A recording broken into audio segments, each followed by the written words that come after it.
ராசிக்கு இந்த மே மாதம் எப்படி இருக்கும் அப்படின்னு பார்த்தீங்கன்னா, 3ஆம் இடத்திலிருந்து வந்த குரு பகவான் இப்போ 4ஆம் இடத்துக்கு போயிட்டார்.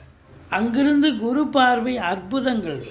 உங்களை பொறுத்தவரையிலையும் 8ஆம் இடம் திடீர் அதிர்ஷ்ட வாய்ப்புகள் தேடி வரும்.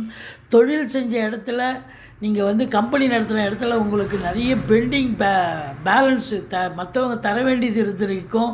அது இப்போ அவங்க கொண்டாந்து கொடுப்பாங்க. கண்டிப்பாக வரவேண்டிய பாக்கி வசூலாகக்கூடிய ஒரு காலகட்டம்.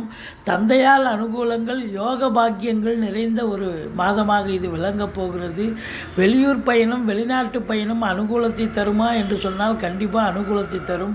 ஒரு சிலர் ஆன்மீக பயணம், இன்ப சுற்றுலான்ற பேரில் வெளிநாடு போயிட்டு வரக்கூடிய ஒரு நிலை இருக்கும். 2ஆம் இடத்தில் இருக்கக்கூடிய ராகு பகவான் உங்களுக்கு குடும்பத்தில் ஒரு நல்ல பண வரவு, விருத்தி எல்லாத்தையும் கொடுப்பார். இருந்த போதிலும் கொஞ்சம் அனுசரித்து பேசுங்க. மற்றபடி குறை ஒன்றும் இல்லை. இந்த மாதம் உங்களுக்கு